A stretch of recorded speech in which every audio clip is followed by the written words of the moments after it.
करण्यात आला आहे।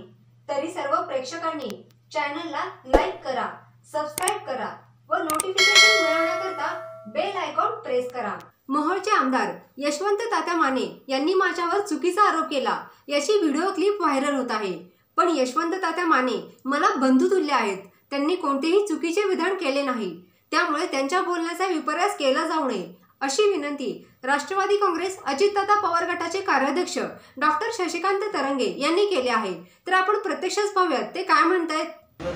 काल इंदापूरमधून धनगर ऐक्य परिषदेच्या माध्यमातून आमच्या सहकारी कार्यकर्त्यांनी मोहोळचे आमदार यशवंत तात्या माने यांनी शशिकांत तरंगे म्हणून माझ्यावरती चुकीचा आरोप केला अशा पद्धतीची एक क्लिप व्हायरल होते।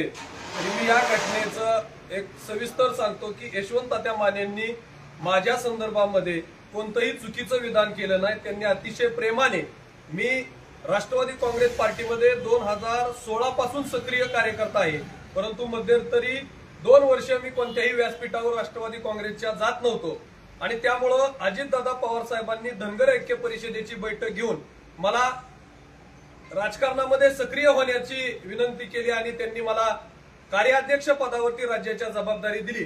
आणि म्हणून यशवंत तात्यांनी सभेमध्ये बोलताना शशिकांत तरंगे हा हाडाचा कार्यकर्ता आहे, चळवळीमध्ये काम करणारा कार्यकर्ता आहे आणि आपल्या हक्काच्या कार्यकर्त्याला अजितदादाने घरातून बोलवून त्यांना राज्यामध्ये काम करण्याची संधी दिली असं प्रेमाने यशवंत तात्यांना म्हणायचं होतं, परंतु त्याचा चुकीचा विपर्यास झाला आणि त्याची चुकीची क्लिप व्हायरल झाली। आणि म्हणून यशवंत तात्या माने हे माझ्या दृष्टीने अत्यंत बंधुतुल्य आहेत आणि त्यांच्यासारखा कार्यकर्ता सामान्य कुटुंबातून आमदार होतो आणि अतिशय सुसंस्कृत असा आमदार आहे। म्हणून मी महाराष्ट्रातील धनगर समाजाला विनंती करतो की यशवंत तात्या मानेंनी काहीही चुकीचं विधान केलेलं नाही। हा विषय इथंच धनगर समाजाच्या कार्यकर्त्यांच्या माध्यमातून थांबेल।